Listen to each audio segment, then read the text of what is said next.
திமுக காரங்க சொல்றாங்க அப்ப பெட்ரோல் வராதோ அப்படின்னு ஒருத்தரும் கேன் எடுத்துட்டு போய் வீட்டில் பாத்திரத்தெல்லாம் எடுத்துட்டு போய் பெட்ரோல் பிடிக்க வேண்டிய அவல நிலைமைக்கு தமிழ்நாட்டு மக்களை தள்ளி இருக்கிறாங்க.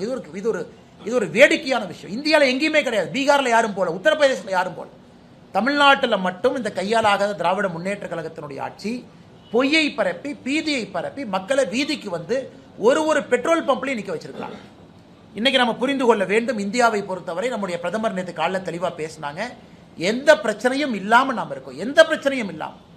அதை நம்ம உறுதியாக சொல்ல முடியும். இந்த gas control order, natural gas control order 9ஆம் தேதி மார்ச் மத்திய அரசு கொண்டு வந்த பிறகு எல்பிஜியினுடைய உள்நாட்டு உற்பத்தி மட்டுமே 28 விழுக்காடு கம்பேரபிள் பேசிஸ்ல உயர்ந்திருக்கு. ஸ்ட்ரெயிட் ஆஃப் ஹோர்முஸ், அந்த ஹோர்முஸ் பகுதியிலிருந்து வரக்கூடிய கப்பல் 2 கப்பல் ரொம்ப சேஃபா, நேற்று நைட்ல இருந்து இன்னைக்கு காலையிலக்குள்ள 2 இந்திய கப்பல் சேஃபா கிராஸ் பண்ணி வந்திருக்கு. நமக்கு சேஃப் பேசேஜ் கொடுத்துருக்காங்க. அந்த ஒரு கப்பல் கொண்டு வரக்கூடிய கேஸ் என்பது ஒரு நாளைக்கான ரிஃபைனிங் கெப்பாசிட்டி, பிரச்சனை கிடையாது. இன்னைக்கு அவங்க சைனா, ரஷ்யா, இந்தியா இந்த 3 நாடுகளுக்கு தான் கெரியர் கொடுக்குறாங்க. நம்முடைய வெளியுறவுத்துறை கொள்கையினுடைய ஒரு வெற்றி இதை பறைசாற்றுது. அதை பத்தி யாரும் பேச மாட்டாங்க. அது இது அப்படி இப்படின்னு எப்படி பார்த்தாலும் இதுதான் ஹிட்டான ஆஃபர்.